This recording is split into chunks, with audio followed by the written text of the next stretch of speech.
نفس ذائقۃ الموت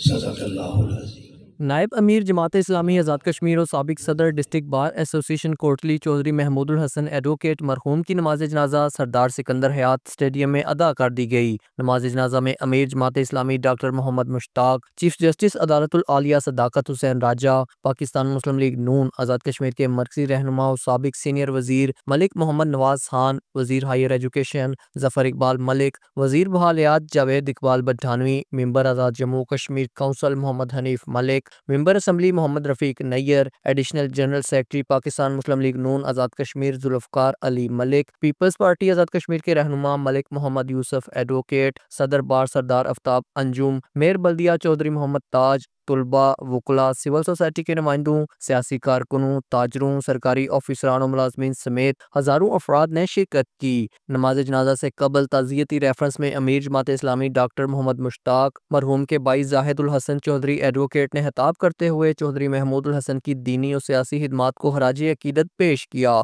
مقررین نے کہا کہ چودھری محمود الحسن ایک مدبر، با اخلاق، پڑھے لکھے لیڈر تھے جن کی سیاسی اور تحریک آزادی کے لیے گراں قدر خدمات کو طویل عرصہ یاد رکھا جائے گا۔ عتیق ملک، JK نیوز، کوٹلی، آزاد کشمیر۔